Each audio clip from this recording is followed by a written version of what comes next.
George Bernard Shaw বলেছিলেন, ইসলামের বই পড়তে পড়তে আমার ইচ্ছা হয় যে আমি ইসলাম গ্রহণ করি,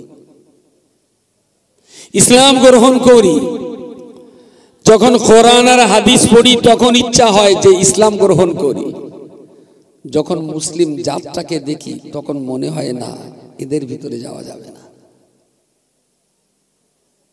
কথাটা কি মাথায় গেছে না উপর দিয়ে পার হয়ে গেছে? তিনি ইসলাম গ্রহণ করতে ইচ্ছুক, কিন্তু মুসলিম সমাজে ঢুকতে ইচ্ছুক নন। আল্লামা ইকবাল रहमहुल्लाह को गुरुत्वपूर्ण कथा, सबक फिर पढ़, सदाकत का, अदालत का, शुजाअत का, लिया जाएगा तुझसे कम सारी दुनिया की इमामत का। सुभान अल्लाह, सुभान अल्लाह। বলেছেন সততা, নিষ্ঠা, আদর্শে আর বীরত্বের সেই পুরনো পড়াগুলো আরেকবার যদি আমরা পড়ি, জীবন তৈরি করতে পারি, তাহলে পৃথিবীর প্রত্যেকটা জায়গার নেতৃত্ব আর মাতব্বরির দায়িত্ব আল্লাহ মুসলমানদের হাতে তুলে দেবেন। সুবহানাল্লাহ। আমরা সেই জায়গায় আজ বড্ড লাঞ্ছনা, গঞ্জনা, অবমাননা জীবনযাপন করতে হচ্ছে। কেন? শুধুমাত্র নিজের জায়গাটা আমরা নিজেরাই হারিয়ে ফেলেছি। রেজিস্ট্রি অফিসে যাবেন, তিন ধরনের মানুষকে দেখতে পাবেন। জমি রেজিস্ট্রি অফিস, কেউ জমি বেচে রেজিস্ট্রি অফিসে যায়, কেউ জমি কিনতে রেজিস্ট্রি অফিসে যায়, আর যিনি কেনা আর বেচার দলিলে সিগনেচার করেন হাকিম, উনিও রেজিস্ট্রি অফিসে যান। সম্মান বেশি কার? বাহ, তাহলে বুদ্ধিটা তো সবার আছে, ভুলবো কে কারা? তাহলে জমি বেচে যে সে জায়গায় আমি যাই, জমি কেনেন যিনি সে জায়গাতেও আমার যাওয়া আছে, কিন্তু যার সিগনেচারে জমি রেজিস্ট্রি হয়, হাকিমের জায়গাটায় মুসলমানদের বড় অভাব হয়ে গেছে। থানায় তিন ধরনের লোক যায়, কেউ মারে, আর কেউ মার খায়, আর কেউ কেস নেয়। মারা লোক যায় আসামি হিসাবে, মার খাওয়া লোক যায় ফরিয়াদি হিসাবে, আর কেস লেখার জন্য থানায় আছে বড় বাবু, সেজে বাবু, ওসিআইসি। তিনটের ভিতরে সম্মান বেশি কার? যে কেস লেখে। আমাদের ভিতরে মারা লোকও আছে, মার খাওয়া লোকও আছে, কেস লেখার লোকটার বড় অভাব। জাতির ইজ্জত এখানে শেষ।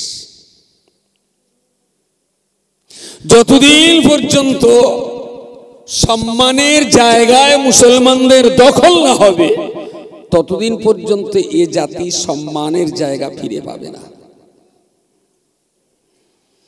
আচ্ছা, পুলিশ হতে গেলে প্রতিদিন কমান্ডেল করে বিড়ি খাতি হয়। কোন যোগ্যতায় পুলিশ হওয়া যায়? তেরঙ্গা খালি না গুটকা খালি? কি লেখাপড়া? আর হাকিম হতে গেলে কতটা করে গাঁজা খাতি হয়? হাকিম লেখাপড়া করলে। তাহলে যে লেখাপড়া করে পুলিশ হয়, যে লেখাপড়া করে ওসিআইসি হয়, যে লেখাপড়া করে ডব্লিউবিসিএস অফিসার, বিডিও, এসডিও, ডিজিআইজি তৈরি হয়, মুসলমান সেই লেখাপড়ার জায়গায় যায়নি। মুসলমান টেন্ডার নেছে, তেরঙ্গা, খৈনি, গুটকা, চুটকি, বিড়ি, এই কোম্পানিগুলো বাঁচাবার টেন্ডার মুসলমানরা নেছে। মুসলমানরা যদি গুটকা খাওয়া ছেড়ে দেয়, টোটাল কোম্পানিটাই উঠে যাবে। কিরম মনে হয়? ভুল বলছি আমি? আপনি চারপাশে দেখুন, হিন্দু লোক কটা তেরঙ্গা, শেখর, গুটকা, চুটকি খাচ্ছে? কটা হিন্দু খাচ্ছে? খুব রেয়ার, শতকরা একটা দুটো। আর মুসলমানদের খুব রেয়ার, শতকরা একটা দুটো বাদ যায়।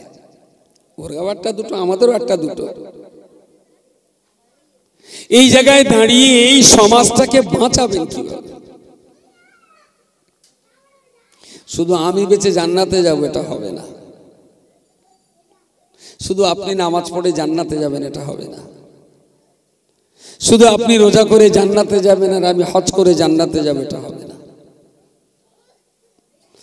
আল্লাহ পাক রব্বুল আলামিন কোরআন শরীফে পরিষ্কার করে বলেছেন, কু আনফুসাকুম ওয়া আহলিকুম নারা। হে পৃথিবীর ঈমানদার মানুষেরা, আমি আল্লাহ তোমাদের জন্য বলছি, তোমরা ঈমান যখন গ্রহণ করেছো, ইসলাম যখন কবুল করে নিয়েছো, তাহলে ঈমানের কলমা পড়ার পরেতে তোমাদের নিজেদের দায়িত্বে তোমরা জাহান্নাম থেকে বেঁচে যাও, নিজেরা জাহান্নাম থেকে বাঁচো, এবং তোমার সন্তানাদি, তোমার প্রতিবেশী, তোমার মহল্লাবাসী, তোমার গ্রামবাসী যারা জাহান্নামের পথে রয়েছে, ওদেরকেও তুমি জাহান্নাম থেকে বাঁচাও। তাহলে ঈমানের কলমা পড়ার কারণে আমার উপরে দুটো দায়িত্ব চেপে গেল। জাহান্নাম থেকে আমাকে বাঁচতে হবে, আমার পরিবার, আমার প্রতিবেশী, আমার গ্রাম, আমার মহল্লার জাহান্নামের মানুষগুলোকে বাঁচিয়ে আল্লাহ পাকের জান্নাতের রাস্তা দেখাতে হবে। ঈমানের কলমা পড়ার কারণে আল্লাহ পাক আমাদিগকে এই দুইটা দায়িত্ব দিয়েছেন। কোন লোক নিজে বেঁচে জান্নাতে যেতে পারবে না, পারবে না, পারবে না। নিজেকেও বাঁচতে হবে, আর যাদের দায়িত্ব আছে, প্রতিবেশী, পরিবার, মহল্লার যত মানুষ, তাদেরকেও বাঁচানোর দায়িত্ব ঈমানদারের। ঈমানদারের বলবেন, তাহলে বাড়ির ভাত খেয়ে মনের মোষ তাড়াবো? প্রশ্ন আসে যে আমি নামাজ পড়লাম তাতে হলো না, ভদ্র নামাজ পড়াতে হবে, বাপি পল্টু ওরেও নামাজ পড়াতে হবে, গোলাম আলী, গোলাম রসুল ওরেও তোমার পড়াতে হবে। তাহলে এত চাপ আমি নিতে পারবো না। যদি ঈমানদার হয়ে এত চাপ নিতে না পারেন, তাহলে আপনার জন্য দুটো রাস্তা খোলা আছে। নাক আর গাল দুটো বন্ধ করে বেঁচে থাকুন, কোনো দায়িত্ব নিতে হবে না। নাক আর গাল 3 মিনিট চেপে ধরে জীবনযাপন করুন, আপনার কোনো দায়িত্ব নিতে হবে না। এই কাজটা করতে পারলে দায়িত্ব থেকে ছুটি পাবেন, আর একটা কাজ করলে দায়িত্ব থেকে ছুটি পাওয়া যাবে। আপনার নাম কামাল উদ্দিন, আমি 100 টাকা দেবো, বসে কোর্টে বলবেন আমি কমল দাস হব। কামাল থেকে চেঞ্জ করে কমল দাস হবেন, আর কোনো দায়িত্ব, কোনো দায়িত্ব। ঈমানদার হয়ে বাঁচবেন, অথচ দায়িত্ব নেবেন না, এটা কখনো হবে না। ঈমানদার হলে ঈমানি দায়িত্ব আপনাকে নেওয়াই লাগবে। আপনি ঈমানদার হয়ে আল্লাহর জান্নাতে যাবেন, অথচ পৃথিবীতে আপনার ঘাড়ে কোনো দায়িত্ব থাকবে না, এটা কখনো হতে পারে না। আশ্চর্য ব্যাপার। সমাজের এই পরিস্থিতি দেখলে হতবাক হতে হয়। একটা 12 বছরের ছেলে কি কায়দায় খৈনি ডলছে, মনে হয় যেন খৈনির উপরে ওর পিএইচডি করা আছে। আমি খুব ভালো করে দেখি, ওই ডালার ভেতরে আঙুল দিয়ে প্রথমে খৈনির এরকম ধান মেলে দেওয়া পায় না, উঠোনে মেলে দেয়, বীজে খৈনি বেশ শুকিয়ে যাবে, এবার ওতে মাল দেবে, দিয়ে আবার ঠিক এরম 2 আঙুল দিয়ে টিপে ধরে এই আঙুল দিয়ে এরম করে করে ওগুলো কুচি করে নেলে, গুঁড়ো গুঁড়ো করে নেলে, না এইবারে ডলা হবে। অনেক সময় ডলে ডলে এরম মেরে হবে না, আবার এরম করে নেবে, বেশ পাক পোক দিয়ে নে এরম 2 আঙুল দিয়ে ধরার কাজ দেখে, 2 আঙুল দিয়ে এরম ভাবে ধরে, দারুণ সুন্দর সিস্টেম। 12 বছরের বাচ্চাটা খৈনি খাচ্ছে, রাস্তা দিয়ে ইমাম সাহেব গেল, প্রধান গেল, মেম্বার গেল, হাজি গেল, ডাক্তার গেল, সবজির দোকানদার গেল, চার দোকানদার গেল, এর গা মুখী এমন পক্ষঘাত হয়েছে, ওর একবারও বলল না যে কুচি এই বয়সে তুই নেশা করতেছিস, এই বয়সে? আচ্ছা, এটা কি মানুষের রাজত্ব না হনুমানের রাজত্ব? বলেন বলেন। আমরা সবাই তো দায়িত্বশীল। প্রিয় নবী আমার হাদিস শরীফের ভিতরে বলেছেন, বাবা সাহাবী, মান রাআ মিনকুম মুনকারান ফালিয়ুগাইয়িরহু বিয়াদিহি ফাইন লাম ইস্তাতি ফাবিলিসানিহি ফাইন লাম ইস্তাতি ফাবিকলবিহি ওয়া যালিকা দাফুল ঈমান। নবী আমার বললেন, বাবা সাহাবী, তোমাদের সমাজ জীবনে, ব্যক্তি জীবনে, পারিবারিক জীবনে তোমাদের সামনে কোনো অন্যায় অপকর্ম যদি করতে দেখো, আমি রাসূল তোমাদিগের জন্য বলছি, তোমার সামনে কোনো অপকর্ম যখন ঘটতে থাকবে, আমি রাসূল বলছি তুমি হাত দিয়ে বাধা প্রদান করবে। ফাইল্লাম ইয়াস্তাতি, যদি তুমি হাত দিয়ে বাধা দিতে না পারো, ফাবি কলবিহি, তোমার জবান দিয়ে তুমি প্রতিরোধ করার চেষ্টা করবে। হাত আর জবান কোনোটাই যদি কাজে লাগাতে না পারো, অন্তর দিয়ে খারাপটাকে ঘৃণা করে তার থেকে তুমি দূরে থাকো। যে কোনো ধরনের খারাপই যদি সমাজের হয়, তাহলে ইমানদার মানেই তার দায়িত্ব হাত দিয়ে বাধা দেওয়া। এটা করো না, এটা খারাপ জিনিস। ধরুন হাতে প্যারালিসিস হয়েছে, হতেই পারে হাত চালাতে পারছি না, তাহলে তুমি গাল দিয়ে চিৎকার করো যে ওই জায়গাটাই সর্বনাশ হচ্ছে, তোমরা যে যা আমার কথা শুনতে পাচ্ছ তাড়াতাড়ি করে সে সর্বনাশটা ঠেকাও। তা তো কাজ হতে পারে। আমার হাত নেই কিন্তু জবান আছে, জবান দিয়ে আমি 5টা মানুষ জমা করে বলতে পারি এই কাজটা খারাপ করো না। যদি আমার জবানও না চলে, আমি রোগাক্রান্ত, কথা বলতে পারি না, তাহলে চোখে দেখবো আর অন্তর দিয়ে ঘৃণা করে বলবো, আল্লাহ আমি সুস্থ থাকলে চেষ্টা করতাম, আমি অসুস্থ, এই গোনা থেকে, এই খারাপি থেকে তুমি আমাকে বাঁচাও। ইমান বাঁচানোর 3টে পথ। অন্যায়ের বিরুদ্ধে হয় হাত দিয়ে প্রতিরোধ গড়ে তুলুন, না হলে জবান দিয়ে প্রতিরোধ গড়ে তুলুন, না হলে অন্তর দিয়ে ঘৃণা করুন। সমাজ ব্যবস্থায় প্রতিরোধ করার কোনো প্ল্যান নেই। There is no plan, there is no system, there is no agenda. চলছে তো চলছে। এইভাবে কি কোনো সমাজ বাঁচে?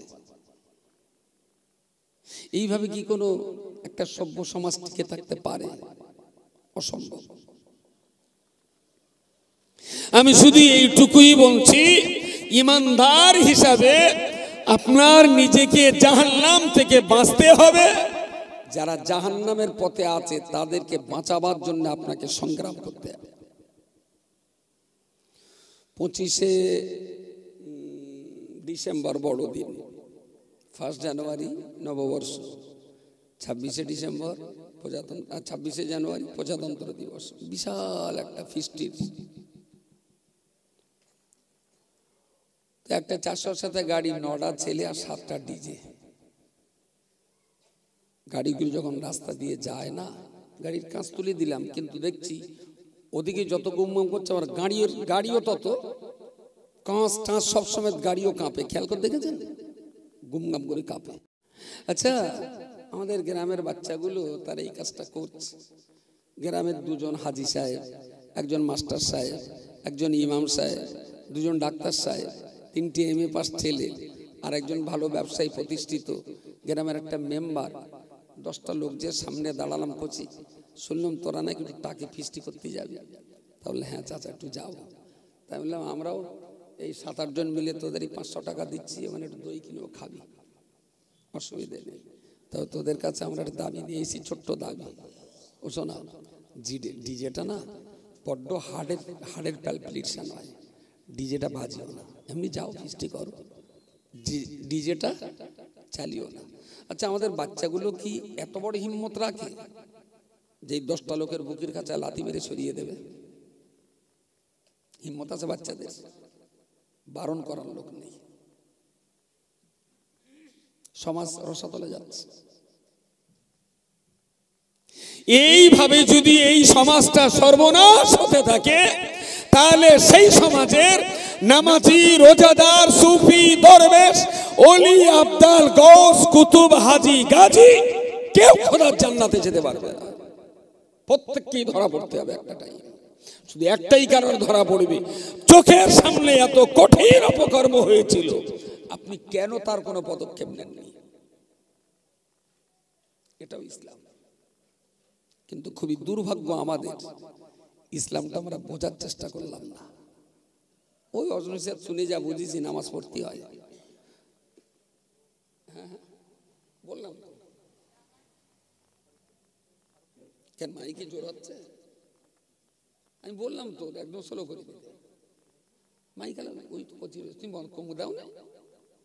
হ্যাঁ দাও না। আরে কেরা শুনবে? আর আমার এই সোনার চাঁদ যে করা আছে, এই কটা শুনলেই যথেষ্ট।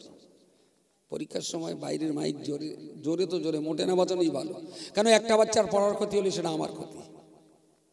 হ্যাঁ, মাধ্যমিক পরীক্ষা, সেটা আমারই ক্ষতি, লোকের ক্ষতি না। আমি লোকের জন্য বলছি না, আমার ক্ষতি। আমি কেন করব? আমার এই মজলিসে যে মানুষগুলো আছেন, বাস আলহামদুলিল্লাহ, কোনো অসুবিধা নেই। আমাদেরকে দায়িত্ব নিতে হয়। একটা ভয়ঙ্কর রিপোর্ট আপনাকে বলছি, দেখেন। আমাদের সমাজের ক্লাস 1-এ যখন আমরা ভর্তি করছি 100 ছেলে আর 100 মেয়ে, 2, 3, 4, 5, 6, 7, 8, 9, 10 পড়তে পড়তে যখন একটা বাচ্চা এইচএস পাস করে ঘরে ফিরছে, তখন দেখছি 57-58টা মেয়ে এইচএস পাস করছে আর ছেলে পাস করছে 42 থেকে 45টা। মাঝখান থেকে 55টা ছেলে আউট হয়ে যাচ্ছে, তারা আর স্কুলে পড়ছে না। এখন এই 45টা শিক্ষিত ছেলে আর 97টা শিক্ষিতা মেয়ে, বিয়ে দিতে হবে মেয়েগুলো। এখন যারা স্কুলে পড়ছিল, পড়াশুনো করেছে ভালো, এই ছেলেগুলোকে শিক্ষিতা মেয়েরা তাদের বাপ মা দেখে শুনে বিয়ে দিয়েছে। এখন 45টা শিক্ষিতা মেয়ে, 45টা শিক্ষিত ছেলে বিয়ে হয়ে গেল। শিক্ষিতা মেয়ে এখনো বিয়ে হতে বাকি আছে কটা? 55 থেকে 3 বাদ দেন, 52টা। আর শিক্ষিত ছেলে এখনো বিয়ে হতে কটা বাকি আছে? শিক্ষিত ছেলে, মদ্দা ছেলে আছে, কিন্তু শিক্ষিত ছেলে আর বাকি নেই। এই শিক্ষিতা মেয়েগুলোকে বিয়ে দেওয়ার জন্য কেউ বিয়ে পড়ছে, কেউ মাস্টার্স করছে, কেউ বিএসসি পড়ছে। ওর বাপ দেখলো মেয়ে আমার সায়না হয়েছে, কলেজে পড়ছে, পড়ুক, বিয়েটা দিয়ে রাখি, দিনকাল ভালো না। তা ছেলে দেখে এসে পছন্দ হয়েছে, বাড়ি এসে বউডারে বললো এরকম ছেলে দেখেছি, পছন্দ হয়েছে, উকিল বলছিল ওরা পরশুদিন দেখতে আসবে। তা ভালো, 4-5 জন দেখতে গেল, ছেলে বন্ধু বান্ধব নেই। তা জানলার ওপর থেকে মেয়েটা আব্বাকে জিজ্ঞেস করছে, আব্বা তোমার জামাই কোনটা? তা বলতো ওই প্যান পরে আছে, উরতের কাজ, যেটা ফাঁসানো প্যান, ওইটা। উরতের কাজ ছেঁড়া, হয়তো ঘুরিয়ে বসলি ফাঁসাও ছেঁড়া আছে, সেটা দেখা যায়নি। মেয়েটা একটু করে ভেবে নিলে যে ইরির সঙ্গে আমার ঘর করতে হবে। বাবা তা তোমার ইচ্ছে জামাই লেখাপড়া কতটা জানে বা? তা বলছে ওই 3তে পড়তে পড়তে মাস্টারের মাথায় ইট বেরোলে, তারপর আর চাইনি। তো বলছে এখন কি করে? বলছে ওর দিল্লি কারখানা আছে, 2 তলা বাড়ি আছে, প্রচুর টাকা রোজগার করে। বেশ, দেখে শুনে মেয়েটা সামনে এলো, কথাবার্তা হলো। সন্ধ্যার পর উকিলের ফোন করেছে মেয়েটা, বলছে কাকু একটা কথা বলবো। তা বলছে বলো মা। তা বলছে ওই যে শফিকুল আমার দেখতে এসেছিল, শফিকুল এমনি কিরকম ছেলে? বলছে মা ও ছেলে খুব ভালো ছেলে। তা বলছে অন্য কোনো খারাপ টারাপ? তাহলে খারাপ টারাপ কিছু না, ও একটু মাঝে মাঝে একটু পান খায়। তা বলছে এই বয়সে আবার পান? শুধু পান খায় না? তা বলছে না, একটু 300 জর্দা খায়। তো বলছে এই 22-24 বছরে 300 জর্দা খায়? তা বলছে গালে একটু গন্ধ হয়, তাই জর্দা না খেলে তো গালের গন্ধ কাটে না। তা বলছে গাল গন্ধ হয় কিসে? তা বলছে একটু পেঁয়াজ খায়, তাই।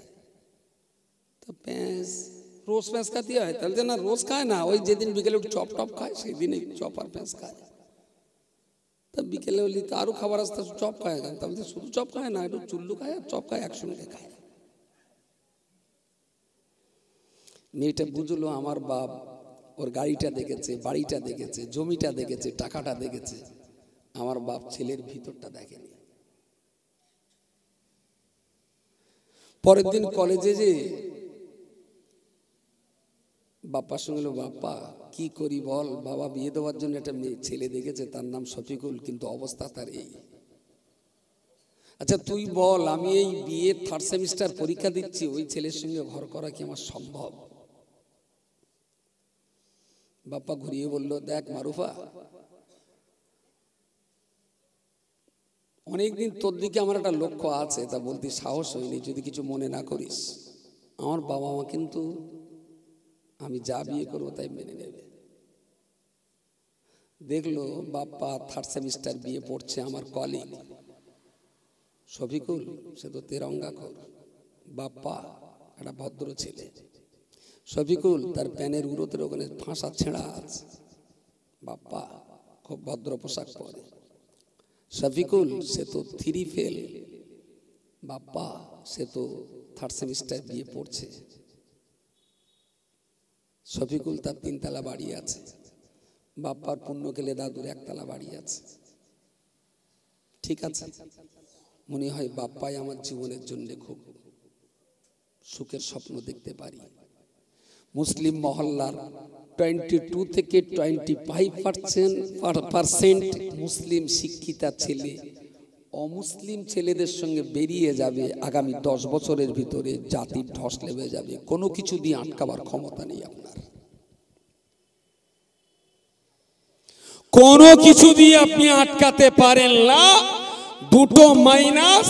নাম্বার 1, এই মেয়েগুলোর বাচ্চা বয়সে ইসলামের সাথে পরিচয় ঘটেনি। নাম্বার 2, এই মেয়েগুলো যে পরিমাণ লেখাপড়া শিখছে ওর যোগ্য মুসলিম শিক্ষিত ছেলের ক্রাইসিস। যদি ভালো করে ভাবনা চিন্তা করেন রাত্রি ঘুমাতে পারবেন না। পিঠের তলার বিছানা জাহান্নামের আগুনের মতন গরম হয়ে যাবে। কিন্তু জাতির লিডার, সমাজের মাতব্বর, পঞ্চায়েতের প্রধান মেম্বার, মসজিদের ইমাম, সমাজের বিচারক নীরব দর্শকের ভূমিকা পালন করছে। কারোর কি কোনো দায়িত্ব নেই? আমরা কি এই দায়িত্বটা পালন করতে পারি না যে সব ছেলেকে সব মেয়েকে স্কুলে যেতেই হবে? আমরা কি এটা পারতাম না যে আমার এই গ্রামে বাস করতে গেলে হায়ার সেকেন্ডারির আগে পড়াশোনা ছেড়ে দিলে তাকে একঘরে করে দেওয়া হবে? বাপের শরীরও ভালো, বউটারও শরীরও ভালো, তো বাপের চাইতে ওর মাটা আরো ঝলস দিবে না। সে কেটে দিলে দক্ষিণ পাড়ার লোক খেয়ে ফুরিতে পারবে না। 9 বছরের বাচ্চা পড়াশোনা বাদ দিয়ে সেলাই কাজে ঢুকিয়ে দিচ্ছে। ওর বাপ মার তো জানা উচিত ছিল নাবালক সন্তানের রোজগার সুস্থ শরীরে খাওয়া, শুয়োরের গোস্ত খাওয়া যতটা খারাপ, নাবালক বাচ্চার রোজগার খাওয়াটা সচ্ছল বাবা মার পক্ষে তার চাইতে কঠিন হারাম। নির্লজ্জ বেহায়ার মতো করে এতটুকু বাচ্চা যাদের শিক্ষার অধিকার ছিল সেই অধিকার হরণ করে তাদের পয়সা রোজগারের পথে বাবা মা নামিয়ে দিয়েছে। সমাজের মোড়ল, মাতব্বর, বিচারক, বুদ্ধিজীবী, ইমাম, মুয়াজ্জিন, আলেম, শিক্ষিত সমাজ নীরব দর্শক হয়ে দেখবে, এর কোনো প্রতিকার নেই। আমাদের কি কোনো দায়িত্ব নেই? হুজুর একটা খৈনি খাওয়া ছেলের বলিলাম, তেরঙ্গা খাচ্ছিল, বারণ করেছি, তাহলে আমার বাপের পয়সা আমি খাচ্ছি। আপনি তো বলছেন এ সমাজ বাঁচানো যায়, ওর বারণ করলি তো উল্টে ঘাড়ের উপরে উঠতে যায়। আমার বাপের টাকা আমি তেরঙ্গা খাচ্ছি, তোমার তা দেখি। বললাম ভেরি গুড। আচ্ছা, ওই ছেলেটা ওর বাপের পকেট থেকে 5 টাকা এনে একটা দেশলাই কিনে আপনার ঘরে আগুন লাগাচ্ছে। আপনি যেই বললেন এই পল্টু আগুন লাগাচ্ছিস কেন? আমার বাপের টাকার দেশলাইতে আমি আগুন লাগাচ্ছি, চুপ করে থাকবেন? বলছে না না, আমার বাড়ি লাগলে আমি চুপ করে থাকবো কেন? আমি বলি, ও তোমার বাড়িটার দাম 5 লাখ টাকা, টোটাল সমাজ ব্যবস্থাটার দাম কত? তোমার বাড়িটা পুড়লে গাডা জ্বালা করে, আর এতটুকু বাচ্চা নেশা করে গোটা সমাজটাকে আগুন লাগিয়ে দিচ্ছে, তোমার গা একটুও জ্বালা করলো না। এটা কি মনুষ্যত্বের সমাজ না হাঙর কুমিরের সমাজ চলছে? আমি খুব বিনয়ের সঙ্গে বলছি, যিনি যে স্টেজে আছেন, যিনি যে লেভেলে আছেন, যিনি যে ক্যাটাগরিতে আছেন, আপনার লেভেল ক্যাটাগরির মর্যাদা বজায় রেখে দিয়ে ঠোঁট খুলুন, কথা বলুন, সমাজটাকে বাঁচাবার জন্য সবাই এগিয়ে আসুন। এ সমাজের যে ঢসলাবা শুরু হয়েছে, আগামী 2-10 বছর যদি আমরা লড়াই সংগ্রাম না চালাতে পারি, তাহলে কিন্তু এখন সবে মাত্র ক্যাঁকড়ার চালা দিয়ে খালের পানি গ্রামে ঢুকছে। এই গর্ত কিন্তু ধীরে ধীরে নোনা পানিতে চালাটা বড় হবে। এখন সবাই মিলে হাতে করে পানি দিলে, ওটা হাতে করে মাটি দিলে আটকানো যাবে। 10 বছর পরে ওই চালা বিরাট আকার ধারণ করে যখন ধস লেবে যাবে, তখন জেসিপি দিয়ে মাটি দিয়েও আটকানো যাবে না। প্রত্যেকটা মানুষ কম বেশি আমরা দায়িত্বশীল। অল্প বিস্তর আমরা কর্তব্য পরায়ণ সবাইকে বলছি, নিজে নামাজ পড়ুন, কোরআন পড়ুন, ছেলে মেয়েদেরকে পরামর্শ দিন। গ্রামের সবাইকে স্কুলে যেতে হবে, সব ছেলেকে সব মেয়েকে স্কুলে পড়তেই হবে, সব ছেলেকে সব মেয়েকে মক্তবে পড়তেই হবে। যে সমস্ত মসজিদে মক্তব নেই সেই মসজিদগুলোকে মক্তব করতে হবে। গ্রামে গ্রামে কমিটি তৈরি করতে হবে। যাদের বাচ্চা স্কুলে যায় না তাদের বাপ মাকে বলতে হবে বাচ্চাগুলোকে স্কুলে পাঠাও, ঘুম ভাঙাতে হবে। যে সমস্ত ছেলে পিলে নাবালক অবস্থায় কাজে ঢুকে গেছে বাপ মাকে বলতে হবে। আমি একটা ছেলেরে বলেছিলাম, কোন একটা সেলাই মেশিনে কারখানায় গিয়েছি, তাদের ছোট্ট বাচ্চা দেখতে একদম ফ্রেশ চেহারা। আমি বললাম তুই এখানে কেন? তাহলে তো হুজুর আমি ওই সুতো কাটা কাজ করি। তার মানে জামা রেডি হয়ে যাওয়ার পরে বাড়তি সুতোগুলো কাঁচি দিয়ে কেটে দিয়ে ফ্রেশ কর। তা আমি ওর মহাজনটা ডেকে বললাম তুমি বাচ্চা বাচ্চা ছেলেদের কাজে নিচ্ছ, এদের এখন পড়ার টাইম। তাহলে তো হুজুর বিশ্বাস করুন ও যা বদমাইশি করে, আমি কাজে নিছি বলে বদমাইশ একটু কম আছে, ও ছেড়ে দিলে না আরো বিরাট বদমাইশ তৈরি হবে, সেই জন্যই কাজে নিছি। তা আমি বলি তোর বাপ? তাহলে ওই পাশে বাড়ি আমি ডাক দিনি, বাপের ডাকলো, আমি তোমার ছেলে স্কুলে পড়াও না? তাহলে তো ও সোরের বলিতা যায় না, ঠিক ভাষাটাই দেখো, ও সোরের বলিতা যায় না, মানে ভালো যায় না। তা তোমার ছেলেটা তুমি আমার দেবে, আমি ওর স্কুল ভর্তি করে দেই, উচ্চ মাধ্যমিক পাস করার পর তোমার ফেরত দেবো। তো অনেক সময় মাথা টাথা চুলকিয়ে বলতে তুমি লোবাতা লাও, আমার বলো রোজ 200 কোটি টাকা দিতে হবে। তার মানে সেলাই কাজ করে ওর বাড়ির থেকে 200 কোটি টাকা পায়, সেই টাকাটা ওর আব্বা নেয়। ওর ছেলে লেখাপড়া শেখাতে অসুবিধে নেই, কিন্তু 200 কোটি টাকা ওর বাপের মধ্যে যেতে হবে। আচ্ছা এসব জিনিস যদি বে না করে সরকার থেকে যদি খাসি হতো খুব একটা অন্যায় ছিল না, বা পার্সটা পুরো কেটে বাদ দিলেই সমস্যা মিটে যেত।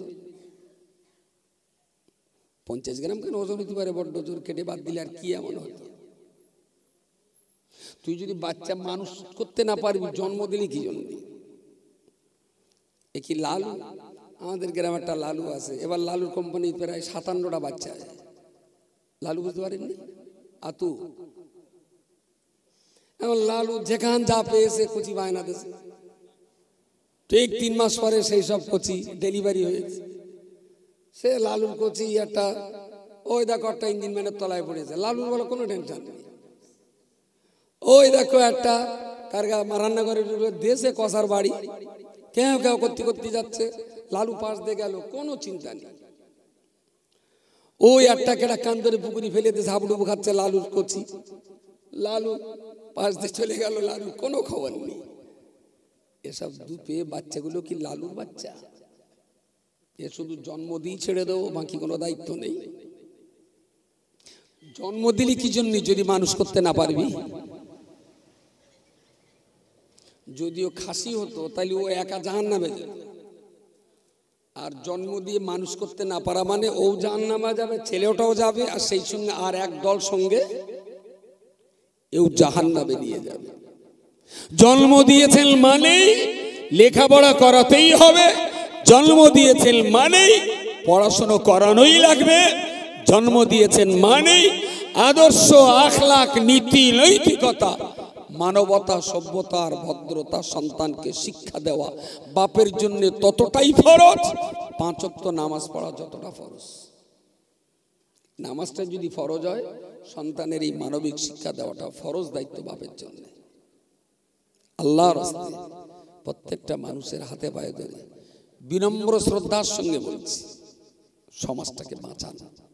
সবাই একটু একটু চেষ্টা করুন। আমি মারতে বলবো না, খুন করতে বলবো না, গ্রাম থেকে তাড়িয়ে দিতে বলবো না। সবাই অন্যায়ের বিরুদ্ধে একটু মুখটা খুলুন। একটা ছেলে এখানে তেরঙ্গা খাচ্ছে তো ভেঙে গালে দিস, আপনি দেখলেন এই করছে, এই কি সর্বনাশ, তুই গুটকা খাচ্ছিস? খাতি নেই, চলে গেলেন। আমি যাইতে আবার দেখলাম এই করছে, এই তোর গালে গুটকা, ছি ছি ছি ছি ছি, ফেল ফেল ফেল, ওই আবার মানসিক আয়। তারপরে ইমাম গেল, ইমামও বললো এই সর্বনাশ, এই তোর গালে কি রে? গুটকা। ইস, ওই জিনিস কেউ খায়? Very good. গয়লা গেল ওখান থেকে, গয়লা বলে এই করছে, এই তা তুই যদি বলতিস না আমি তোর এক পা দুধ দিতুম, তুই এই দুধ না কি ওই সর খাচ্ছিস? এই ছেলেটাকে যদি 10টা লোক পদ্মে যাওয়ার সময় 10 জনেই যদি শুধু পরামর্শ দিয়ে বারণ করে, ইজা তাকাররালাল কালামু আলা সামিঈ তাকাররারা ফিল কলবি, যে কথাটা কানে বারবার ফেলা হয় সেই কথাটা কলবের উপরে ঝড় তোলে। ওই বাচ্চাটা আগামী দিন রাস্তার ধারে বসে আর ওই খারাপ জিনিসটা গালে দিতে পারত না। মাল লাগবে না, ঝাঁটালাতি লাগবে না, কোপাকুপি করতে হবে না, শুধু মুখ দিয়ে দায়িত্বটা পালন করুন, দেখবেন সমাজ আস্তে আস্তে আস্তে আস্তে ভালো জায়গায় ফিরছে, আস্তে আস্তে ফিরছে। আমরা একদম একদম নীরব দর্শকের ভূমিকা পালন করছি। বললে হুজুর আমাদের গ্রামে একটা হাসিয়া আছে বিরাট ভালো। সে হুজুর আপনি না দেখলে বুঝতে পারবেন না, গ্রামে চোর ডাকাত মাতাল আলেম মাওলানা শিক্ষিত যারে জিজ্ঞেস করবেন সবাই বলে হাসিয়া বিরাট ভালো। চোরের জিজ্ঞেস করবেন সেও বলবে ভালো, মাস্টার জিজ্ঞেস করবেন সেও বলবে ভালো, ইমাম সাহেবের জিজ্ঞেস করবেন সেও বলবে লোকটা ভালো, মন্দিরের পুরোহিত জিজ্ঞেস করবেন সেও বলবে লোকটা বিরাট ভালো, দোকানদারের জিজ্ঞেস সেও বলবে লোকটা ভালো, সবাই ভালো বলে। তা বলছে আমি তাহলে পাকা শয়তান, পাক্কা শয়তান। তুলছি এরম লোকের আপনি শয়তান বললেন? আমি বলি হ্যাঁ। তাহলে ওর সামনে যারা চুল্লু খায় ও কিছু বলে না, সেই জন্য চুল্লুখোরের কাছে ভালো। চোরে যখন চুরি করে পালায় ও দেখতে পায় কিন্তু সাক্ষী দেয় না, যার জন্য চোরের কাছেও ভালো। কথা বলে, আমি যদি চোরের চুরি ধরে সাক্ষী দেই, চোর তো আমার ক্ষয়কার ছেলে বলবে, চোর ভালো বলবে আমার। হঠাৎ এসে বললো চাচা চাচা বাড়ি আছে? আমি হ্যাঁ আছে, কি খাবো? তাহলে দুটো গ্লাস দেবা। আমি কেন রে? তাহলে একটু চুল্লু খাবো। শালা হারাম খোর, চুল্লু খাবার জন্য আমার বাড়ি গেলে ঝেটকে মাথার কাট কর, বেরো এখান থেকে। চুল্লু করে আমার ভালো বলবে, তাহলে ডাক্তারও ভালো বলবে, মাস্টারও ভালো বলবে, চোরও ভালো বলবে, ডাকাতও ভালো বলবে, মাতালও ভালো বলবে। তার মানে লোকটা পাক্কা শয়তান, কারোর বিরুদ্ধে কথা বলি। আরে ভালো মানুষের কাছে ভালো হব, আর খারাপ মানুষগুলো আমার দুবেলা গাল দেবে, বুঝতে পারেন? ইবলিস আমার দুবেলা বেসম্মা বলো, চোরচাপটা গুন্ডা পকেট মার, দুবেলা আমাকে গাল কিস্তি করো, তবে বুঝবো যে আমি নিশ্চয়ই ওদের চলার পথের কাঁটা, তাই না? এটা হলো আমার জান্নাত পাওয়ার কারণ। যদি ভালো মানুষ গাল দেয় আমার ভাব দেয়া নিশ্চয়ই আমার দ্বারা সমাজের কোনো ক্ষতি হয়েছে, তাহলে ভালো লোক আমারে গালি দেবে কেন? যদি চোর ডাকাতে গালি দেয় আমার টেনশন নেওয়ার কোনো জায়গা নেই, বরং শুকরিয়া আদায় করা দরকার। রাসূলুল্লাহর আবু জেহেলের কাছ থেকে নবী কি সুনাম পেয়েছিলেন? আবু জেহেলের কাছ থেকে নবী, তাতে কি নবীর কোনো দুঃখ ছিল? তাতে নবীর আনন্দ তো যে আমার নবীয়ানা দায়িত্ব তাহলে ঠিকঠাক পালন করতে পারছি বলেই ইবলিস আর আবু জেহেল আমারে গালি দিচ্ছে। Very good. আপনিও তৈরি হন খারাপ মানুষের কাছ থেকে গালি শুনবার জন্য, আর ভালো মানুষদের কাছ থেকে জিন্দাবাদ শোনার জন্য। ভালো মানুষ যদি খারাপ বলে তাহলে ভাবতে হবে, আর খারাপ লোক যদি আমারে ভালো বলে তাহলেও আমাকে ভাবতে হবে। আমি খারাপ লোকের কাছে ভালো হতে চাই না, আর ভালো মানুষের কাছে আমি খারাপ হতে চাই না। তাহলে আমার মনুষ্যত্বটা ঠিক জায়গায় আছে বলে আমি বিবেচনা করে নিতে পারি। একটু ফাতিহা শরীফ, ইখলাস শরীফ, দরুদ শরীফ পড়েন, ছোট্ট একটু সওয়াব রাস্তা দেওয়া হবে। কচিতে আবারও কি করে দেবে? বসিয়ে দেবে না প্যাকেট করে বসিয়ে দাও? ও আপনি এসছেন, একটু ফাতিহা শরীফ, দরুদ শরীফ, ইখলাস শরীফ তেলাওয়াত করেন, একটু সওয়াব রাস্তা দেওয়া হবে। বিসমিল্লাহির রহমানির রহিম।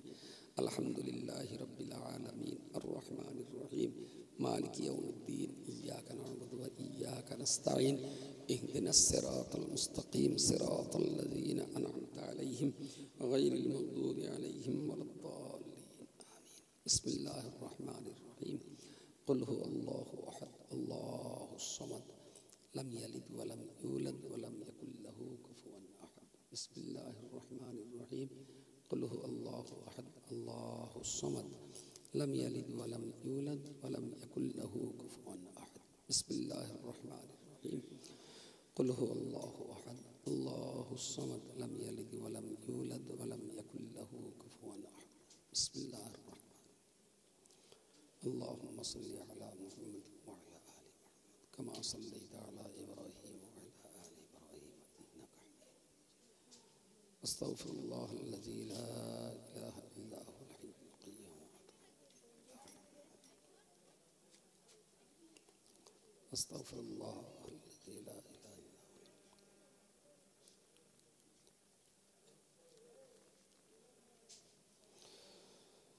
আল্লাহ আগামী এই দুদিন পরে শুক্র শনি রবি জামিয়া রহমানিয়া রিসালে সওয়াব সবাই তো যাবেন আর সেই সঙ্গে একটু আল্লাহর কাছে দোয়াও করবেন।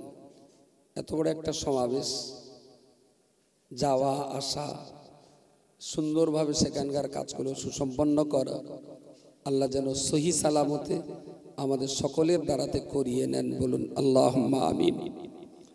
দ্বিতীয় আর একটা কথা বলছি, আমাদের সাংগঠনিক প্রক্রিয়ায় অনেকগুলো মাদ্রাসা চলছে ছেলেদের বা মেয়েদের।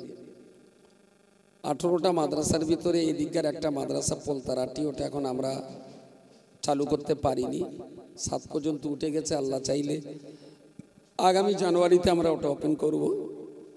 আর একটা মাদ্রাসা আমরা এবার ওপেন করছি, এটা একটু ব্যতিক্রম ধরুন। আমাদের মেয়েদের মাদ্রাসাগুলো ক্লাস 4 পাস করিয়ে 5 থেকে ভর্তি নেওয়া হয়, কিন্তু এই মাদ্রাসাটা আমরা করেছি মাধ্যমিক পাস করার পর 11 থেকে আমরা ভর্তি নেব। মাধ্যমিক পর্যন্ত হাই স্কুলে পড়বে, তার মানে এবারে যারা হাই স্কুলে মাধ্যমিক পরীক্ষা দিচ্ছে ওই বাচ্চা আমরা 40টা ভর্তি নেব। এই 40টা বাচ্চাকে আমরা হাই স্কুলের যে সিলেবাস আছে, অবশ্য আর্টস কমার্স সায়েন্স নয়, আমরা শুধু আর্টসের বাচ্চা নেব। 3 বছর পর ইনশাল্লাহ সায়েন্স খুলব। এই আর্টসের বাচ্চাগুলো আমরা ভর্তি নিয়ে ওদেরকে আমরা পশ্চিমবঙ্গ উচ্চ মাধ্যমিক যে বোর্ড আছে, হায়ার সেকেন্ডারি এডুকেশন কাউন্সিল, তার সিলেবাস কমপ্লিট করলাম।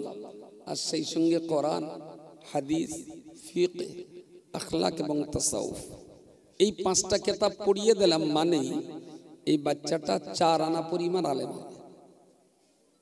4 আনা পরিমাণ, আমি বলবো না যে বিরাট বড় মুফতি মাওলানা হবে, কিন্তু 4 আনা পরিমাণ আমাদের দেশে যাদেরকে আমরা মৌলানা বাস বলছি, মৌলানা বিভাগের 4 ভাগের 1 ভাগ কিতাব আমরা ওদের 2 বছরে পড়িয়ে দিতে পারবো। এটা আমার স্বার্থ।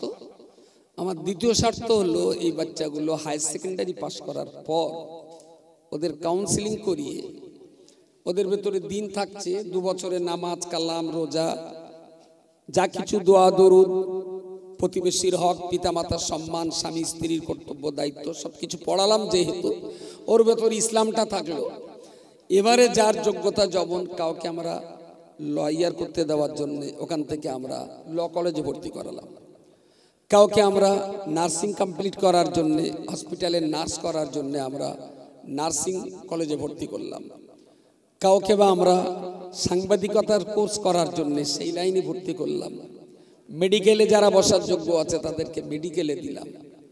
আমার স্বার্থ দুটো, একটা হলো এই বাচ্চাদের ভিতরে ইসলামটা থাকলো, দ্বিতীয় হলো এই বাচ্চাগুলো সমাজের কোনো না কোনো কাজে লাগলো। আজকাল মুখস্থ পড়িয়ে লাভ নেই, শুধু মুখস্থ পড়ে যাচ্ছে 9, 10, 11, 12, BA first year, second year, third year, MA. আজকে মুখস্থ পড়িয়ে লাভ নেই। আজকের দিনে উচ্চ মাধ্যমিকের পরেই কোনো না কোনো জায়গায় এদেরকে সেট আপ করুন, যাতে সমাজের কোনো না কোনো কাজে লাগে। আপনার নিশ্চয়ই মনে থাকবে যে বাচ্চা জন্মানোর পর ওর কানে আজান দিতে হয়, তাই না? এখন তো বাচ্চার বাড়িতে হচ্ছে না, হয় হসপিটাল, না হলে নার্সিংহোম, না হলে সেবা সদন, কোনো না কোনো জায়গায়। আচ্ছা, আমাদের ঘরের বাচ্চাগুলো এই সমস্ত জায়গায় যেগুলো ডেলিভারি হচ্ছে, ওদের কানে কি আজান দেওয়া হচ্ছে? তাহলে ইসলামের একটা সুন্নত কিন্তু অটোমেটিক মরেই গেছে, বাচ্চার কানে আর আজান পড়ছে না। এর জন্য তাহাজ্জুদের নামাজ পড়ে কাঁদা কাটা করলে কি সমস্যার সমাধান মিটবে? হসপিটালে, নার্সিংহোমগুলোতে আজান দেওয়ার মতো যোগ্যতা সম্পন্ন মানুষ পাঠাতে হবে, তা আমরা যদি এদেরকে নার্স তৈরি করে হসপিটালে নার্সিংহোমে পাঠাতে পারি, ইনশাল্লাহ আগামী 5 বছরের ভিতরে হসপিটালে নার্সিংহোমে মরে যাওয়া সুন্নাত আজানকে আমরা আবার জ্যান্ত করতে পারবো ইনশাআল্লাহ। তার জন্যেই আমাদের এই আলাদা করে ভাবা এই মাদ্রাসাটাকে নিয়ে বিবি আসিয়া বালিকা মাদ্রাসা, ওটা জোড়শ্বরতলায়, বাদুড়িয়া আর কলাপাতার ঠিক মাঝামাঝি জোড়শ্বরতলায় মহেশপুর গ্রামে পানির ট্যাঙ্কের পাশেই। প্রায় 52 লাখ টাকা খরচা হয়ে গেছে প্রতিষ্ঠানের পিছনে, এখনো 1,05,000 টাকা খরচা করতে হবে। 27শে ফেব্রুয়ারি আমাদের অ্যাডমিশন টেস্ট আছে, মাধ্যমিক হয়ে যাওয়ার পরপরই অনলাইনে ফর্ম ফিল আপ চলছে। যাদের মেয়েদের কেউ যদি এই ধরনের পড়াবার ইচ্ছা করেন, আমার ক্যাপাসিটি এবছর আমি 40টা বাচ্চা নেব, 40টা বাচ্চা নেব। যাদের কারো যদি ইচ্ছা থাকে বোর্ড অফ ইসলামিক এডুকেশন ওয়েবসাইটে আপনি বাচ্চাদেরকে ফর্ম ফিল আপ করে রাখতে পারেন। বাকি চেষ্টা করে যাচ্ছি শিক্ষার অগ্রগতি আমাদের কমিউনিটির মান মর্যাদার জায়গায় ফিরিয়ে আনতে। সফলতা না ব্যর্থতা ওটা জিম্মাদারি আল্লাহর। আমাদের কাজ চালিয়ে যাওয়ার, চেষ্টা চালিয়ে যাওয়ার, বাকি আল্লাহর রহমত যেটা রেখেছেন তার জন্য আমরা তৈরি আছি। যিনি যেখানে আছেন দোয়া করেন, আর দোয়ার পরে লাইন দিয়ে বসবেন। সবার জন্য একটু তাবারুকের ব্যবস্থা আছে, এখানে বসে কর্তৃপক্ষ আমাদের মেহমানদারি করবেন। আর লাইনে বসার পর একজন যাবে, 1 টাকা 1.5 টাকা 2 টাকা